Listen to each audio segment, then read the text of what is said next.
মৌলভীবাজারের শ্রীমঙ্গলের যানজট এখন নিত্যদিনের বিষয় হয়ে দাঁড়িয়েছে। শহরের প্রধান সড়কগুলোর ওপর অবৈধ দখলদারি, অপরিকল্পিত স্ট্যান্ড, যানবাহনে নিয়ন্ত্রণহীন চলাচল এবং পার্কিং ব্যবস্থা না থাকায় প্রতিদিন ভোগান্তির শিকার হচ্ছেন স্থানীয় বাসিন্দারা, ব্যবসায়ী এবং পথচারীরা। শ্রীমঙ্গলের প্রধান সড়কগুলো, বিশেষ করে Habiganj road, Moulvibazar road, station road এবং চৌমোহনায় যানজট ক্রমাগত বাড়ছে। এসব এলাকায় সকাল থেকে রাত পর্যন্ত যানবাহন চলাচলে স্থবিরতা দেখা যাচ্ছে।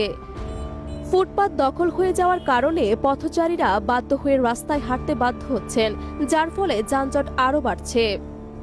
স্থানীয়দের মতে শ্রীমঙ্গলের যানজটের পেছনে বেশ কিছু গুরুত্বপূর্ণ কারণ রয়েছে।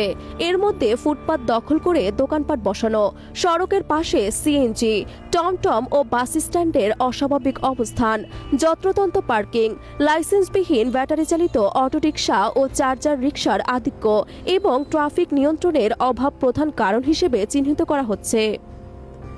স্টেশন রোড, যেটা শাপলা সুপার মার্কেট, মিতালি ম্যানশন এবং নিউ মার্কেটের সামনে যদি এরকম অটো টমটমগুলা জায়গায় জায়গায় স্টপেজ না করে, তাহলে আমার মনে হয় এতটা যানজট হবে না।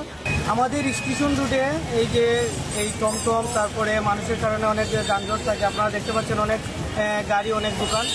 সামনে ঈদ উপলক্ষে আসলে অনেক যানজট। তো আমি মনে করি এই যানজটের মূল কারণ ওই যে আপনার ঈদ উপলক্ষে আসলে যে রাস্তাঘাটে দোকান রয়েছে, এই দোকানগুলোর কারণে কিন্তু রাস্তায় অনেক যানজট হয়। এসব সমস্যার কারণে সড়কগুলোর স্বাভাবিক চলাচল ব্যাহত হচ্ছে, যা যানজটকে আরও তীব্র করে তুলছে। শ্রীমঙ্গল পৌরসভা ও ট্রাফিক বিভাগ বেশ কয়েকবার যানজট নিয়ন্ত্রণে অভিযান চালালেও তা তেমনভাবে কার্যকর হয়নি। কিছুদিন পরিস্থিতি স্বাভাবিক থাকলেও পরে আবার আগের অবস্থায় ফিরে আসে। বিশেষজ্ঞদের মতে শ্রীমঙ্গলের যানজট নিরসনে কয়েকটি গুরুত্বপূর্ণ পদক্ষেপ নেওয়া জরুরি।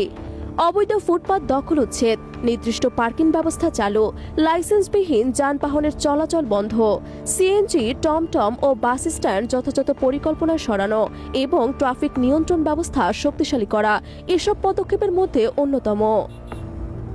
যদি শ্রীমঙ্গলের যানজট সমস্যার সমাধান না করা হয়, তবে ভবিষ্যতে এই দুর্ভোগ আরও বাড়বে বলে মনে করছেন সংশ্লিষ্টরা। এখন দেখার বিষয় কর্তৃপক্ষ কার্যকর পদক্ষেপ নেয় কিনা। ডেস্ক রিপোর্ট, চায়ের জনপদ।